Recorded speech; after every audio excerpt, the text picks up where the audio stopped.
내 돈 떼이는 거 아닌가, 감이 안 온다고 합니다. 매매가랑 거의 비슷하거나 혹은 역전까지 되어 있는 상황, 전세 대신 월세로 임차를 구하는 것입니다. 아직까지는 월세가 유리하다. 그러니까 매매 시세의 80%를 넘지 않도록 하면 된다. 요즘 전세 사기 때문에 불안해하는 분들이 많습니다. 조만간 전세 만기가 돌아오는데 또는 전세 새로 구해야 하는데 내 돈 떼이는 거 아닌가, 이런 걱정 때문에 잠이 안 온다고 합니다. 정부와 정치권에서 피해자분들을 위한 대책을 강구하고 있는데요. 가장 중요한 점은 내 전세 보증금이 위태롭지 않도록 미리 손을 쓸 수는 없는가 하는 것이라고 봅니다. 어떻게 하면 전세 사기에서 자유로울 수 있는지, 뭘 주의해야 하는지 신한은행 우병탁 팀장 모시고 얘기 나눠보겠습니다. 우 팀장님 안녕하십니까? 바쁘실 텐데 나와주셔서 감사합니다. 네, 안녕하십니까.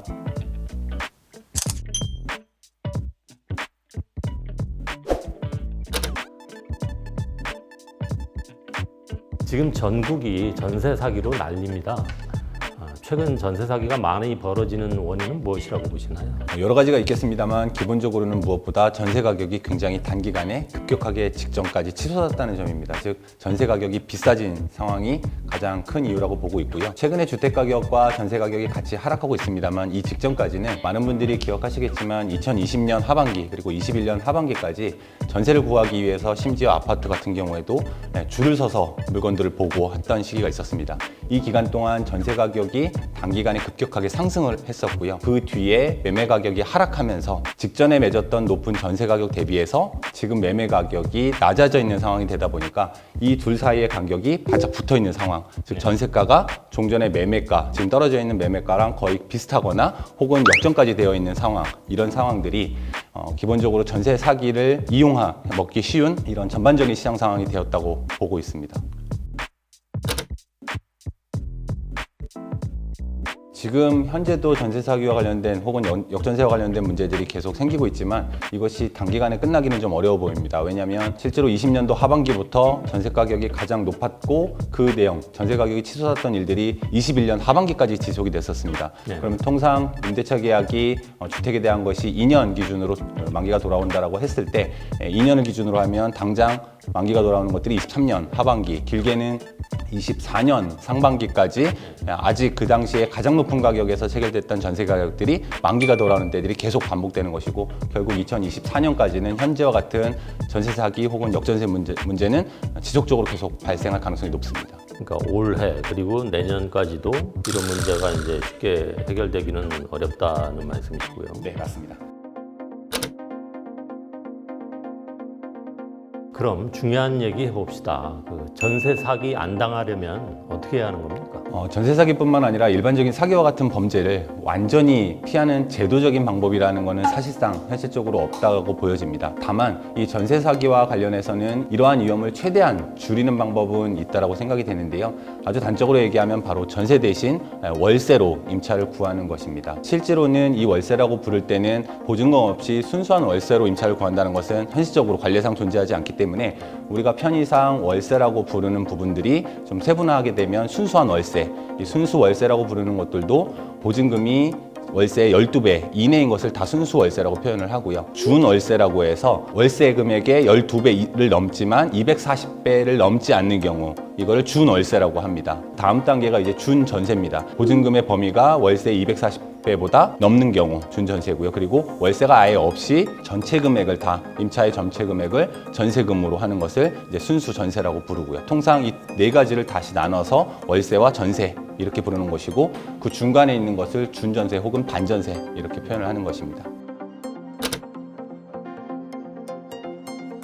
보증부 월세의 경우에도 완전히 안전하다고는 할 수 없습니다. 왜냐하면 그 보증금만큼은 여전히 집을 담보로 혹은 집주인으로부터 만기 후에 돌려받아야 되는 돈이 되는데 그 돈을 돌려받지 못할 위험은 여전히 있는 것이니까요. 다만 주택임대차 보호법에 의해서 만에 하나 집주인이 보증금을 돌려주지 못하는 상황이 됐을 때에는 전입신고 그리고 점유를 통해서, 즉 계약력이라고 하는 걸 통해서 돌려받는 것을 요구를 할 수 있고, 돌려받지 못할 경우에도 이를테면 그 집을 경매를 집어넣는다든지 해서 환수되는 돈을 통해 보장받을 수 있는데, 보증금이 상대적으로 좀 적은 규모라고 한다면 경매로 팔려나가고 나서 남는 돈, 선순위 채권이 있다고 하더라도 그걸 먼저 정리하고서도 여전히 남는 돈이 있을 가능성이 큰 것이고요.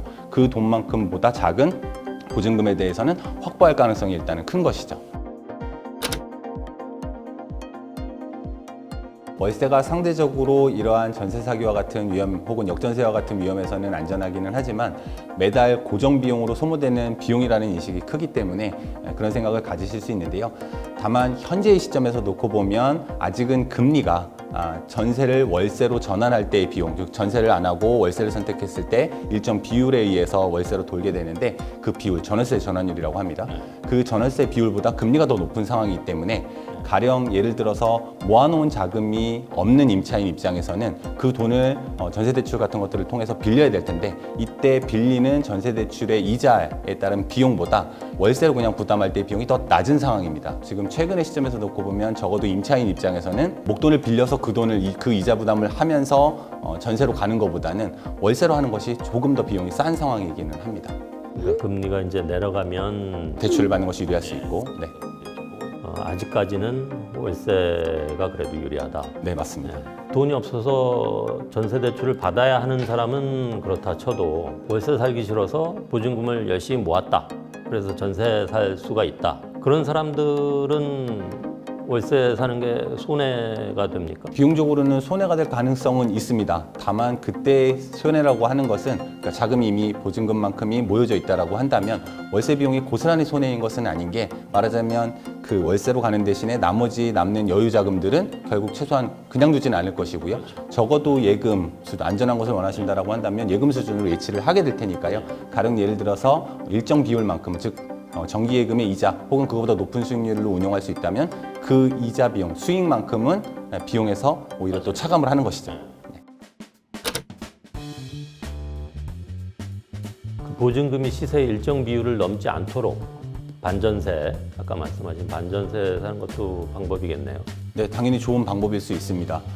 다만 이제 이때 주의하셔야 되는 것들 중에 하나는 최근에 전세 사기 혹은 역전세 문제에 놓여 있는 물건들의 경우처럼 그 어떤 물건의 시세를 좀 정확히 어느 정도는 파악할 수 있다는 전제 하에서 그것의 일정 비율 이하로만 임차 보증금, 그러니까 전세금을 놓고 들어가는 것이 혹은 반전세로 들어가는 것이 방법일 수 있겠는데 통상 예전에는 이것이 한 시세, 그러니까 매매 시세의 80%를 넘지 않도록 하면 된다라고 하는 것이 통설이었습니다. 그럼 이제 통상 80%를 얘기했던 것들은 어떤 주택이 만에 하나 집주인에게 문제가 생겨서 경매와 같은 절차로 진행이 되거나 했을 때에도 원래 시세의 한 80% 범위 내에서 낙찰이 되니까 즉 누군가에게 팔려 나가니까 그 범위 내에 있고 내가 선순위라고 한다면 임차인은 그 보증금을 다 돌려받을 수 있다는 것이었거든요. 다만 이제 최근에 일어나는 사태와 같이 매매 가격이 하락하는 시점에서는 내가 전세를 들어간 시점에서의 가격보다 지금 떨어져 있을 가능성이 좀 크죠. 통설은 한 80% 이내면 어느 정도 안전하다라고 했다라고 한다면 이거보다 좀 낮춰서 매매 시세의 70%보다 더 낮게 보수적으로 잡는 것도 방법이고요.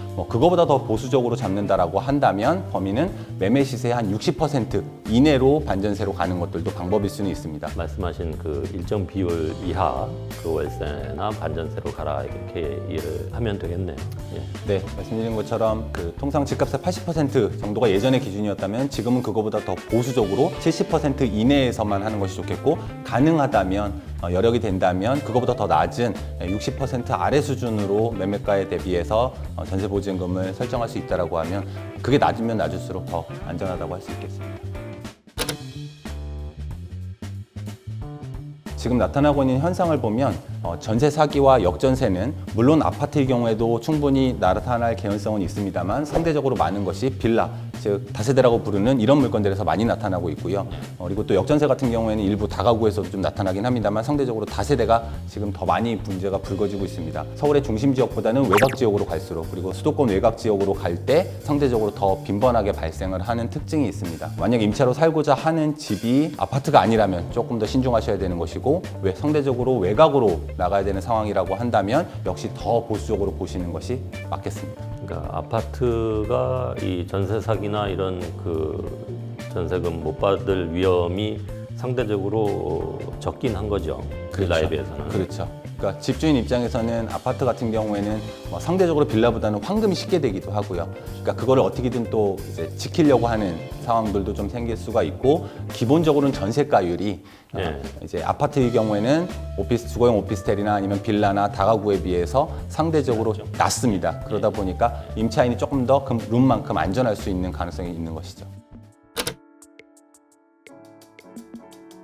아파트는 그 시세를 파악하기가 쉽잖아요. 그래서 뭐 60%가 되는지 안 되는지 이걸 금방 알 수 있는데 빌라는 그게 어렵지 않습니까? 특히 신축 빌라 같은 거는 공시지가도 없잖아요. 네, 맞습니다. 예, 그런 건 어떻게 파악을 해야 됩니까, 시세를? 그러니까 현실적으로 빌라의 경우에는 매매 거래 자체가 그렇게 많지 않고 또 하나는 같은 지역에 있는 빌라라고 하더라도 등록연도나 이런 거에 따라서 실제 가격이 좀 다 제각각일 수 있다라는 문제 때문에 아파트의 경우보다 이제 매매에 대한 정확한 시세를 파악하기 어렵다는 문제는 남긴 합니다. 집을 구하고자 하는 임차인 입장에서는 어쩔 수 없이 이제 빌라와 같은 형태의 물건들을 상대적으로 좀 저렴하니까 찾으셔야 된다라고 한다면 기본적으로는 국토교통부 실거래가의 시세에서 누군가가 그 지역에서 물건 자체는 조금 다를 수 있지만 비슷한 면적을 임차한 가격이 얼마인지. 근데 이제 이것도 또 역시 안전할 수는 없겠죠. 전세를 들어가려는 상황이기는 하지만 임차 시세만 알아볼 것이 아니라 드물지만 그 물건 자체가 아니더라도 그 주변에 유사한 물건들이 매매가 됐던 시세들을 같이 보고 그러면 그게 평균적으로 내가 들어가고자 하는 전세금 대비해서 어느 정도의 룸이 있는지를 파악하시는 것이 방법이겠고요. 한 가지 이제 또 추가적으로는 최근에는 빌라 시세를 국토교통부 공개되는 실거래가 외에도 일반적으로 그냥 우리가 그 정보 자체에 조금 신뢰성이 다소 좀 100%는 아닙니다만 특정 지역의 빌라의 평균적인 시세를 이제 사이트를 통해서 구현해주고 있는 일반 민간 정보 사이트들도 좀 있습니다. 빌라 시세에 대한 것만을 따로 안내를 하는 그런 것들도 찾아서 실제 정확한 시세에 가깝게 확인해 보시는 절차를 좀 거치는 것이 방법이겠습니다. 쉽게 얘기하면 다세대 같은 경우에는 그 물건 한 개 호, 고분 등기되어 있는 그 호에 대해서 임차를 사는 구조이고 그다음에 다가구는 한 집에 여러 명의 세입자가 이제 같이 나눠져서 되어 있는 부분인데요. 가장 결정적으로 다가구에서는 이런 문제들이 조금 적어 보이는 것들 중에 하나는 덩치가 꽤 크기 때문에 그렇습니다. 그러면 그 안에 있는 각 호는 세입자들은 또 여러 기간에 걸쳐서 분산돼서 들어와 있게 됩니다. 그러니까 만기가 한꺼번에 돌아오는 경우가 많지 않다라는 거죠. 설사 집주인에게 어떤 자금의 유동성에 문제가 생긴다고 하더라도 집 전체 규모에 비해서 아주 일부다. 적으니까 그 정도는 대부분의 경우에 다른 방편을 통해서 집주인이 막아낼 가능성이 좀 높다 보니까 덜 나타나고 있는 상황으로 보여집니다. 상황별로 좀 차이가 있을 거기 때문에 예시로 말씀드릴 수 있을 것 같은데요. 전세금 1억당 전세대출 금리가 4.5%의 금리라고 계산을 했을 때 월 37만 5천 원의 전세대출에 따른 이자 비용을 부담을 해야 되는 것이고요. 어떤 지역의 동시기에 전월세 전환율이 아까 말씀드린 것처럼 평균 4%다라고 했을 때 전세 1억 원을 월세로 돌렸을 때의 비용은 월 기준으로 33만 원 정도가 됩니다. 4만 5천 원 정도가 약간 더 적은 것이죠. 월세로 가는 것이.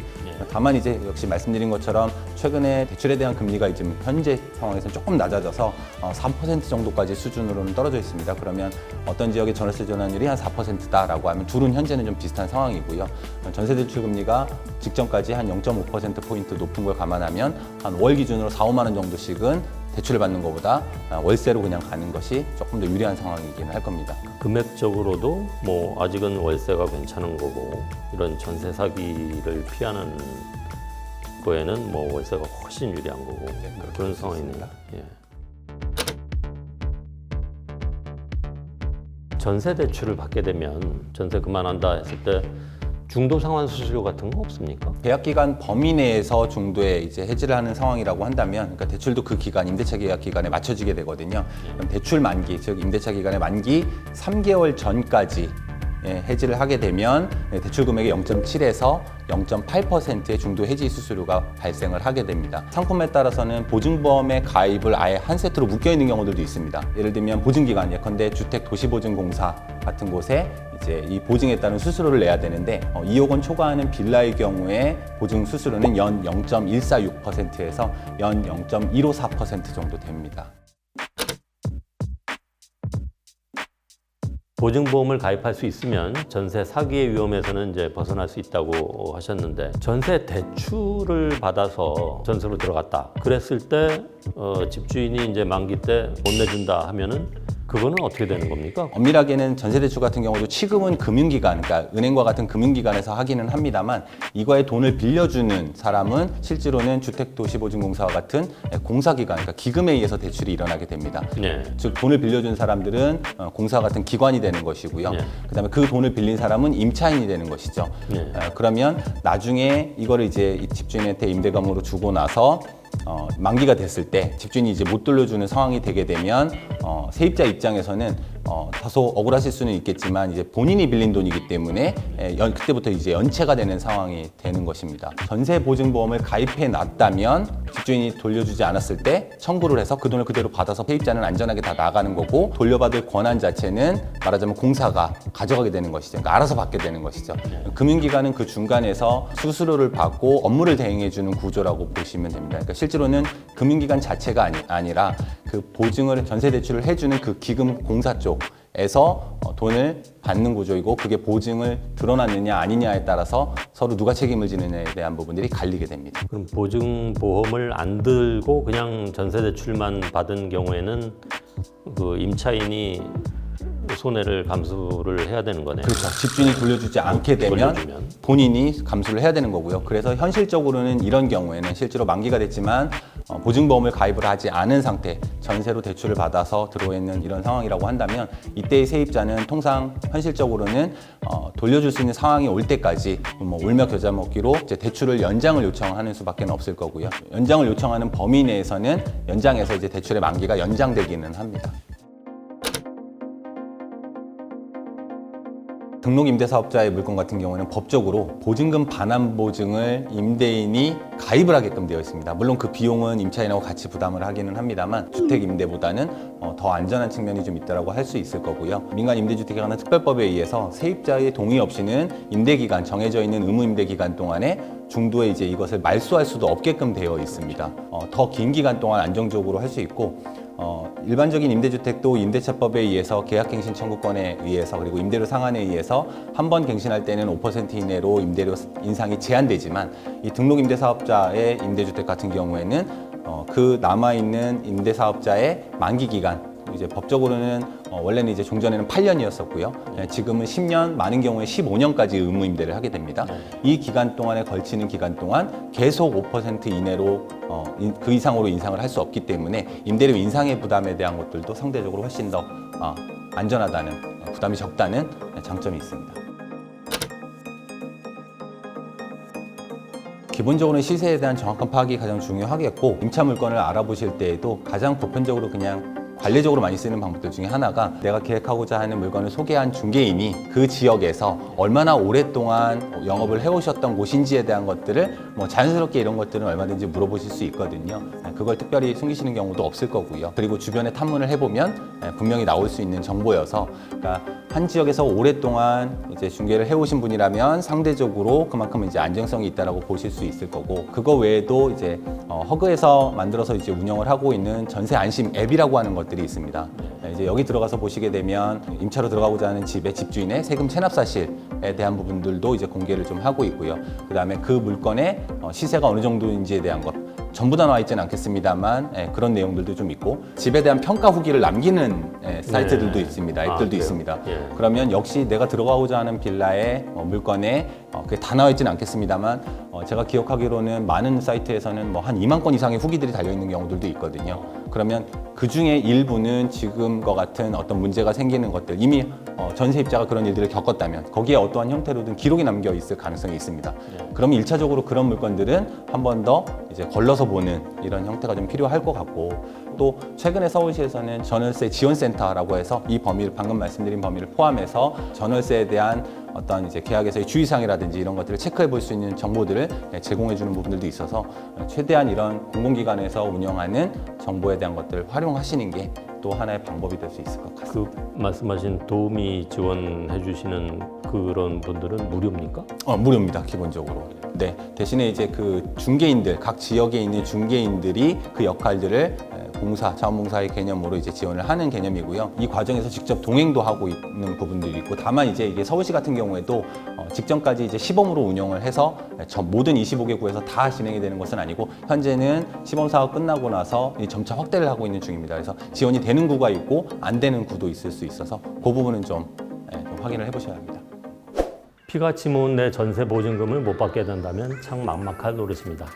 이런 일 없도록 잘 대처하시기 바라고요. 집주인도 전세금 내줄 돈이 없으면 속이 타들어갈 겁니다. 상황이 얼른 좋아지길 바랍니다. 모두들 힘내시고요. 팀장님 말씀 감사합니다. 맞습니다.